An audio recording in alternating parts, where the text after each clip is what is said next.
Hey, it's your girl Barbie J here, and we are talking about All the Queen's Men, Season 1, Episode 8, The Ringmaster.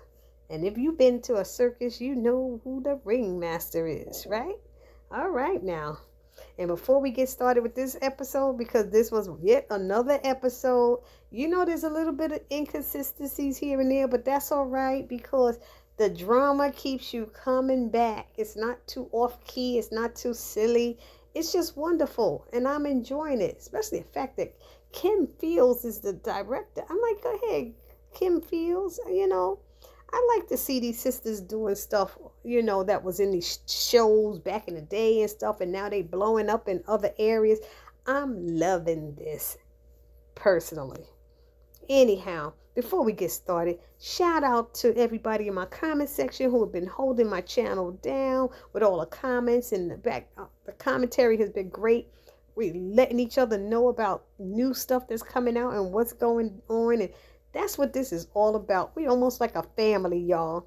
And then shout out to all my subscribers. Those of you who thought it not robbery, like I said, to subscribe to my channel, June BLC. I am loving y'all. And please do me a favor for those who haven't subscribed and those who are already subscribed. Those who haven't, please subscribe now. Those who already, pass this on and share it with your friends and your family. Okay, share my videos. Like them, comment, share, like, comment, and share. And you do all of that after you subscribe. I love it. Anyway, let's get on with this show. Okay, so it ended how it ended with Shamika hanging upside down. And they asking her what's her name. And she like, Shamika. She said, what's your effing name? Madam is like getting pissed. She said, Shamika. And Blue was like, biatch. If you don't tell her your name before she had to shoot you, come on. It's Lola Falana. No, let me stop. She say Lola Falana.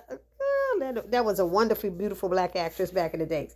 But anyway, she said her name was Lola Wilmot, and that was her real name. And she's trying to make a deal with Madam, while she holding her. She tied upside down trying to make a deal like she got the power to make deals.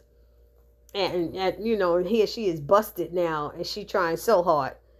So they got her still, they talking to her while she hanging upside down and wiggling and all of that stuff. Her feet are tied at the ankle, her hands are tied at the wrist.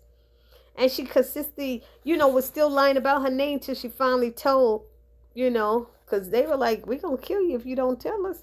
Anyway, so she admits she's undercover with GBI, and GBI is Georgia Bureau of Investigation, if that even exists. And they think she's laundering money from the Black Rock Boys, and Blue is like, biatch, this is Madam. How the F you look? She looked laundering money for some low-life street gang. Blue was just going in and going off and stuff. And she was like, we have an informant who says she is. And who's this informant? I don't know. She's like, all this. I said, she ain't that little girl no more. They got her upside down. So they finally let her little crazy behind down, and she's begging for them to stop the hit on her husband. And she said, oh, honey, Madam is like, oh, honey, what kind of woman do you think I am? There's no hit on your husband. So the girl, I guess that helped her tell and give up the information. So once they let her down, they let her down that she wants to make a deal. She trying to call herself like I said, she ain't in no position to be making no deal. And she tells them she's a rookie officer and they didn't think that she could do this job. They was right. they was right. And do this. And she begged for this assignment because she felt she could do it. Please don't blow my cover. She's doing all of that, If you help me, I'll let you guys go. And they were laughing at each other like, did she just threaten us or something? Did she just threaten me? And they were like, Blue said, I think so. And so she said, look, we want you to give us Tandy. Her name is Tandy to us. She's little Marie. Her name is Lily Marie Watson or something, she said. And Madam keep telling her, I'm not a snitch. I'm not a snitch. And she was like, no, I'm not saying that. She said, you know what? You better get the F out of here right now, she told her. And she said, but the people, they're going to be coming any day, any minute now, looking for me. She said, really? Then let's leave her tied up here and wait for them to come. You know, she was like, they was messing with her so bad. That poor girl ain't got nothing on them. So they walked away. They left her there tied up and told her, good luck for you, honey. So they get in the office and Blue is like going off. What the fuck? Da, da, da, da, da. Well, she singing this and da, da, da. She up and down pacing and stuff. And Madam sitting there saying, Blue, you gonna let me say something? Hello, Blue, Blue, Blue. And Madam finally admits that she runs the Black Rock Boys. And it was her daddy's old crew. And Blue is sitting there so surprised. And she said, you know, of course, they don't know. They're young now. These kids are young. They don't know my daddy, you know, but I have someone in place. And all the money goes to her. And Blue is like, oh, wow. And Madam said, you didn't think I was making all this money off of dick and ass, did you? I'm sorry. It just seemed smelly when she said it. I was just like, ooh, dick and ass. Ooh. And she was like, you did think that. And she's like, of course I did. You know, you got a good thing going here. And so Madam started talking about what she going to do with the concierge. She got this money coming in. So she hips her to this woman called Griselda Blanco. And she said Griselda Blanco was a ruthless drug queenpin. You know, she was like the godmother. She had billions of dollars in cash. And that's what she's trying to do with the billions of dollars in cash, you know. Like I said, it sounds like greed. Greed gets you in trouble. So, and she wants to, she's trying to tell Blue, this is the big picture. You know, I need you to see the big picture, you know, playing. She said, right now I'm playing on another level. So she's sitting there thinking, she said, so you going to do that gig with the concierge? She said, yeah, call that sexy mother effer and tell him to come to my house. You sexy motherfucker. Y'all ever heard that song by Prince? You sexy motherfucker. I love that song. Anyway, so she does that, and then Blue asks her about Shamika. She's like, I'm not concerned about Shamika saying anything. And she said, you not? She said, no, I saw something in her eyes that I know she ain't going to talk. She said, what is that? She said, I saw greed in her eyes because she want that bust and she want to, you know, be acknowledged and be moved up to detective and all that. You know how the police officers do, you know. Anyway, then they show a Red. Oh, God, I can't stand Red. I'm sorry, y'all. Something about him, just the way he look gets on my nerve. And it's like he arranges for one of his female friends to scope out Club Eden. And she got to ask for, I guess he sends her a picture of the guy. She got to ask for Amp to see if he's dancing. So Bill comes and lets Amp know that his drug test is on the way, you know. And drug and alcohol test will be here and be back soon. And he's like, okay. And they just think he's arrogant or cocky and stuff. But he know he ain't doing nothing. So Red admitted he don't like Amp at all because he never complains and does whatever Paul asks of him and stuff. And you know, Bill told him some people are just nice people or some people just like, you know, that. But Red ain't trying to hear it. So he tries to get $200 out of the girl because the girl was like she need about $200 worth of money. So Red is trying to get Bill to pay another $200, saying it's going to be $400. But the 200 would basically be the initial 200. You know, he trying to be slick. And Bill's like, nigga, please. I know what you're doing. I ain't giving you nothing. You know, so that was supposed to be money for the girl to spy on them. But I'm like, why you need her to know, okay, if he's dancing, but what is that going to do? You going to pay $200 to confirm he dancing, and then what, stupid? Anyway. Then Miss Tandy comes over to see Madam, and she's sitting down. You know, Miss Tandy got her little finger waves working. I remember I used to wear my finger waves. I love them things. And she comes over trying to be, you know, her little bougie self, trying to be, and she's like, I'm throwing a divorce pool party for a girlfriend, and I want to book all of your guys. She said, so all your guys that I seen dancing at Eden. And Madam was like, oh, okay.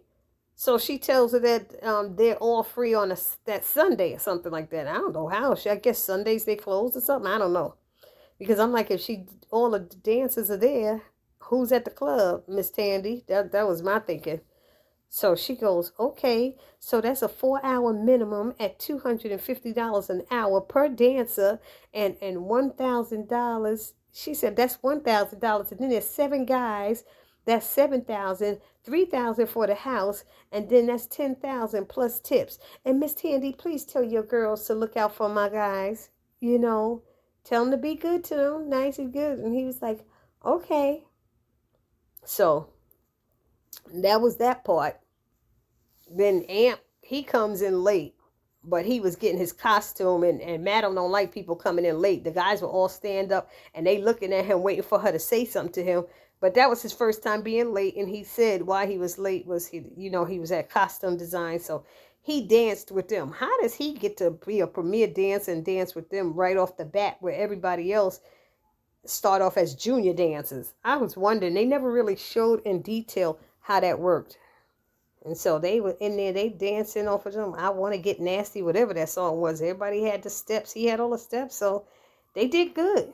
Then the funny part was Jay. Jay is the one that got poisoned. He had the white girlfriend and he just became a junior dancer. And he's like, I want to file a report with Human Resources. Where the fuck did he get that from? He must have been, that white girl must have told him to do that or something. I don't know. I want to file a report with Human Resources. And so Blue think it's funny. She laughing at him and shit. And so she contacts one of the bouncers or something. She calls him over and she tells him what Jay wants to file a report. So he takes Jay in the back and he's like, okay, what's the problem? And he's looking at, what was that guy's name? I forgot what his name was. The guy he's had the problem with that drugged him. Freedom? Was it something like Freedom or something like that? Anyway, he punches Freedom in the face. The guy punches Freedom in the face. Tell him, that's how we file a complaint. He's like, what the fuck? And then he told Jay to ball up his fist. And Jay's like, wait, that's not me. That's not me. He's like, this is how we handle stuff here. And then he punched Jay out and said, that's for wasting my motherfucking time. And I got my macaroni bacon or something. He said he was cooking something. He said, I got my shit in the oven. And you wasting my time. He was like, nigga, make a fist. And beat his ass. And now Jay wouldn't do it. He punched him out. I was cracking up. I thought that was so funny. It was, at least it was to me. So Jay looks a little awkward too, but let's see how that happens. I know they're gonna have to have his girlfriend get involved in some way, but she told him not to bring her to the club, so we'll see what happens. Then so the girl Elisa shows up for VIP. But before that, what's her name? Trouble.